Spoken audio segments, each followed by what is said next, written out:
Salut, j'aimerais bien vous dire que je suis allé au cinéma, mais non, j'ai vu un film à la maison, mais pas n'importe quel film, Wonder Woman 1984, le blockbuster le plus attendu depuis le mois d'août dernier avec la sortie de Tenet. Et c'est aussi le seul film de super-héros de l'année à être sorti, à part Birds of Prey qui est sorti tout juste avant la pandémie.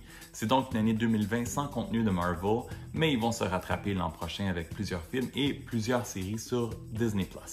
On retrouve le personnage de Wonder Woman 3 ans après la sortie du premier film qui avait été un énorme succès. Celui-ci devait sortir en décembre 2019 mais a été repoussé et repoussé. C'est encore une fois réalisé par Patty Jenkins qui sera la première femme à réaliser un film de la série Star Wars avec Rogue Squadron en 2023. Le film en vedette Gal Gadot qu'on pourra voir l'an prochain dans Death on the Nile et en 2022 dans le rôle titre de Cleopatra. Il y a aussi Chris Pine qu'on a vu l'an dernier dans la télésérie I Am the Night. Il y a Pedro Pascal qu'on connaît pour ses rôles dans des séries très populaires comme Narcos et The Mandalorian, et Kristen Wiig, une grande vedette de Saturday Night Live qu'on peut entendre depuis l'an dernier dans la télésérie animée Bless the Hearts. Après la Première Guerre mondiale, direction les années 80, et Wonder Woman doit maintenant affronter deux nouveaux ennemis redoutables, Max Lord et Cheetah.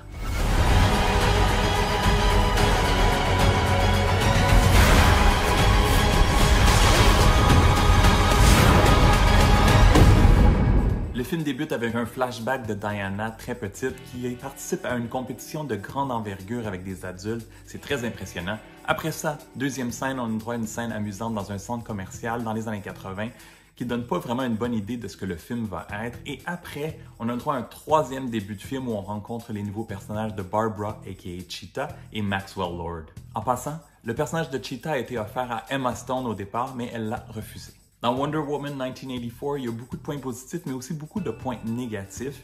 Dans le premier film, je trouvais que les méchants manquaient de personnalité, étaient un peu ennuyants. C'est pas le cas ici du tout. J'ai vraiment adoré Pedro Pascal et Kristen Wiig, et j'ai eu un gros coup de cœur pour la performance de Kristen Wiig qu'on est habitué de voir dans des rôles beaucoup plus comiques. Je trouve et je dis souvent que les films de super-héros s'étirent trop longtemps, et surtout ceux de l'univers de DC Comics, et celui-ci en est un bon exemple. On doit attendre presque au milieu du film pour avoir le droit à une autre grosse scène d'action après celle du début, où ça se passe sur une route en Égypte. C'est très divertissant.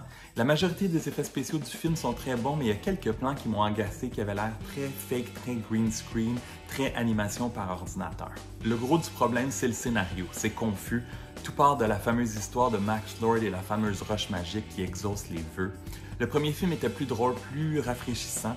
Une chance que Chris Pine était de retour dans celui-ci pour amener un peu d'humour.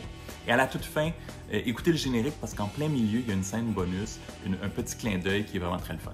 Pour Wonder Woman 1984, je vous recommande de baisser vos attentes, même si ça vaut le détour puis c'est le fun de voir un gros blockbuster, un gros film de super-héros. Je suis même déçu de ne pas l'avoir vu sur grand écran. Au Canada, il est disponible dès le 25 décembre en vidéo sur demande pour 29,99 $.